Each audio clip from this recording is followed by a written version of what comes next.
ఏమే ప్రమీల, నీకు సిగ్గు శరం అనేవి ఉన్నాయా అసలు? 4 సంవత్సరాల నుండి మనం ప్రేమించుకుంటున్నాం కదా. ఇప్పుడు మీ నాన్న చూసిన సంబంధంను చేసుకుంటాను అని అంటావా? మా నాన్న ఏం చేసినా నా మంచి కోసమే చేస్తాడు. ఏంటి, మీ నాన్న ఏం చేసినా నీ మంచి కోసమే చేస్తాడా? మరి నన్ను కన్నా మా నాన్న నీ చేతిలో మోసపోవడానికి కన్నాడే. ఆ విషయం నాకెలా తెలుస్తుంది? వెళ్ళి మీ నాన్నని అడుగు. మా నాన్నని అడగాల నిన్ను? ఆగు, ఏం చేస్తావేంటి? నువ్వేం చేసినా అరిచి గీపెట్టినా నేను మా నాన్న తెచ్చిన సంబంధంనే చేసుకుంటాను. ఇది ఫిక్స్. నాతో తిరిగినప్పుడు నా బైక్ మీద కూర్చొని నన్ను గట్టిగా హక్ చేసుకున్నప్పుడు మీ నాన్న తెచ్చిన సంబంధం గుర్తు రాలేదే? అర్ధరాత్రి ఫోన్ చేసి నాకు వెనిలా ఐస్ క్రీమ్ తినాలి అని ఉంది, తీసుకొని వస్తావా రావా అని అన్నప్పుడు మీ నాన్న తెచ్చిన సంబంధం గుర్తు రాలేదే? నీ బర్త్డే నీ ఫ్రెండ్స్ బర్త్డే చేసి చేసి చివరికి నా బర్త్డే కూడా మర్చిపోయేలా నీ చుట్టూ తిరిగాని కదే. నువ్వు వాడే సిమ్మి మీద మాత్రం నా పేరు ఉండాలి, కానీ నువ్వు పెళ్లి చేసుకునే పెళ్లి కార్డు మీద మాత్రం నా పేరు ఉండకూడదా? నువ్వు సినిమాకి వెళ్ళినప్పుడు సినిమా టికెట్ కంటే సినిమా చూసినప్పుడు మధ్యలో వచ్చే ఇంటర్వ్యూలకే ఎక్కువ ఖర్చు చేశాను కదే. అయితే ఇప్పుడు ఏమంటావేంటి? నేనేమంటానే? ఎంత మాట్లాడినా నువ్వు కూల్గా సమాధానం చెప్తున్నావు చూడు, నువ్వు గ్రేట్. నాతో తిరిగినప్పుడు సరదాగా కూల్ డ్రింక్ తాగావు చూడు, అది కూల్ డ్రింక్ కాదే, నా రక్తమే, నా రక్తం.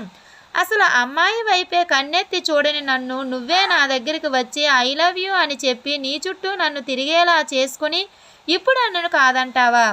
నీకోసం నువ్వు ఏది అడిగితే అది కొనిచ్చాను. డబ్బులు లేకపోతే మా ఇంట్లో వస్తువులు అమ్మి మరీ కొనిచ్చాను కదే.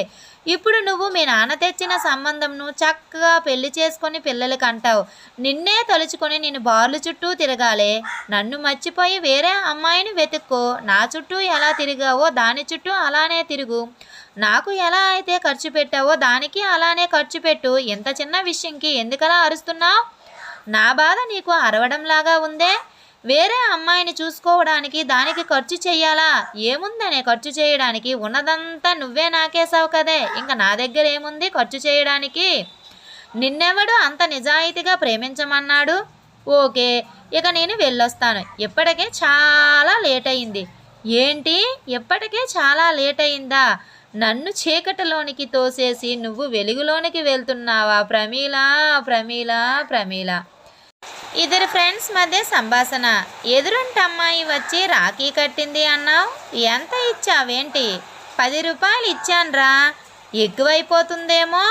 పర్వాలేదు లేరా, మన చెల్లమ్మే కదరా, జాగ్రత్తగా ఖర్చు పెట్టుకుంటుంది లేరా. నోరుమై వెదవ. ఇచ్చిన 10 రూపాయలకు ఏదో 10 లక్షలు ఇచ్చినట్టు అలా కర్ణుడులాగా ఫీల్ అయిపోతున్నావేంట్రా? వాళ్ళు కట్టిన రంగేసిన దూది ముక్కకి మా ఇల్లు కానీ రాసి ఇచ్చేయమంటావా ఏంటి?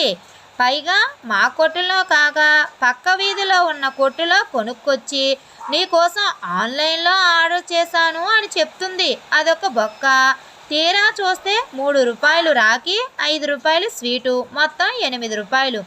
నేను ఇంకా మంచోడిని, ప్రేమ అనురాగాలు తెలిసినోడిని కాబట్టి 2 రూపాయలు ఎక్స్ట్రా ఇచ్చి టోటల్గా 10 రూపాయలు ఇచ్చాను.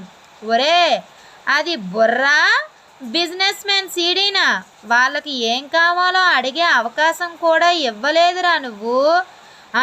ఇచ్చినోళ్ళే ఉండాలి కానీ చచ్చినోళ్ళని లేపి మరీ అడుగుతారు. అవన్నీ మన దగ్గర కుదరవు లేరా బాబు. ఉంటాను, బాయ్.